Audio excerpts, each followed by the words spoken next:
Assalamualaikum warahmatullahi wabarakatuh. Hari ini kita kembali akan belajar matematika ya.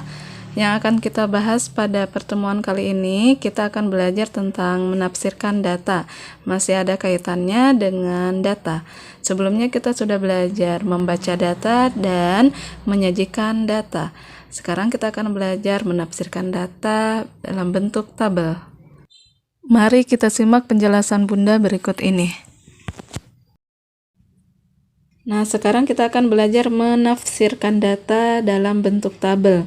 Kalau pertemuan sebelumnya kita sudah belajar membaca data ya.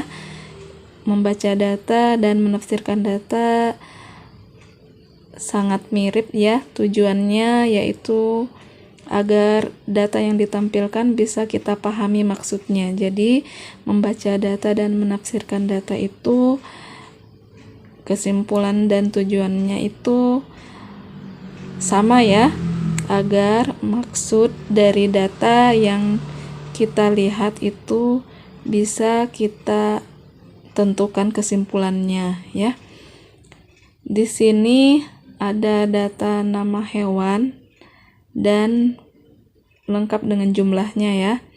Jadi di kolom hewan ini ada bebek, kelinci, kambing, ayam, sapi, dan di kolom sebelahnya menentukan banyaknya hewan. Di sini untuk menafsirkannya, tentukan hewan yang paling banyak dipelihara, sebutkan banyaknya. Hewan yang paling banyak dipelihara adalah sapi ya. Sapi ada 36 ekor. Dan hewan yang paling sedikit dipelihara adalah bebek karena hanya 12 ekor. Jadi seperti itu menafsirkan data dalam bentuk tabel. Ya. Jadi sama tujuannya dengan ketika kita membaca data. Jadi ada kesimpulan yang ingin kita dapatkan ya. Contoh berikutnya, tabel berikut ada data penghasilan toko murah selama 1 minggu. Ini menunjukkan waktunya dan ini penghasilannya ya. Jadi dalam menafsirkannya kita bisa menjawab pertanyaan-pertanyaan yang ada. Kapan toko tersebut memperoleh penghasilan paling sedikit? Penghasilan paling sedikit diperoleh pada hari Jumat, yaitu hanya 125.000 ya. Jadi seperti itu menafsirkan datanya atau mengartikan datanya ya dari data yang ada ini. Yang kedua, kapan toko tersebut memperoleh penghasilan paling banyak? Yaitu ketika pada hari Minggu ya, di hari Minggu mendapatkan 300.000. Berapa jumlah penghasilan pada hari Sabtu dan Minggu? Jadi dijumlahkan 250.000 tambah 300.000 sama dengan 550.000 ya. Penghasilan yang diraih di Sabtu dan Minggu. Kemudian berapa jumlah penghasilan selama 1 minggu? Selama 1 minggu didapatkan 1.510.000. Jadi ditotalkan semua dari Senin sampai Minggu. Ya, seperti itu cara menafsirkan datanya. Ya. Contoh lain lagi, ini adalah soal selanjutnya. Diagram batang di samping menggambarkan data banyak siswa kelas 1 yang diterima di SD Permata selama 6 tahun berturut-turut. Nah, ini adalah data atau informasi banyaknya siswa kelas 1 yang diterima di SD Permata selama 6 tahun berturut-turut ya. Data penerimaan siswa kelas 1. Jadi ada pertanyaan pada tahun 2007 siswa kelas 1 yang diterima ada ini data 2007 iya sebanyak 50 anak yang diterima pada tahun 2007 di kelas 1. Soal nomor bagian B pada tahun 2009 siswa kelas 1 yang diterima ada berapa anak tahun 2009? Di sini ada 65 anak ya. Ada 65 ini 2009. Nah ini 2009 ada 65.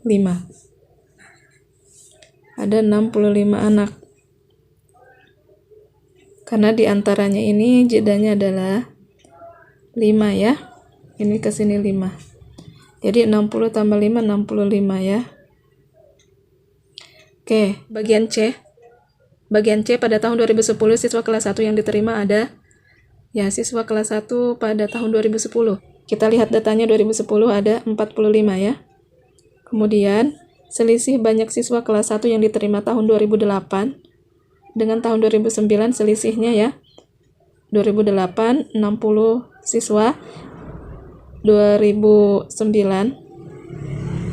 ada 65 ya. 2008 60, 2009 65. Jadi selisihnya adalah 5 anak ya. Kemudian jumlah siswa kelas 1 yang diterima pada tahun 2007 dan tahun 2008 adalah jumlah siswa kelas 1. Jadi dijumlah saat menerima di tahun 2007 itu ada 50 anak ditambah dengan 60 anak di tahun 2008. Jadi hasilnya ada 110 anak. Kemudian penerimaan siswa kelas 1 yang paling banyak terjadi adalah di tahun 2012 ya. 2012 terjadi penerimaan siswa kelas 1 yang paling banyak. Di tahun 2012 yaitu 75. Sedangkan penerimaan siswa kelas 1 yang paling sedikit terjadi pada tahun 2010, hanya 45 anak saja. Ya, jadi seperti itu cara menafsirkan datanya ya. Sekarang untuk tugasnya, mari kita coba kerjakan soal berikut ini.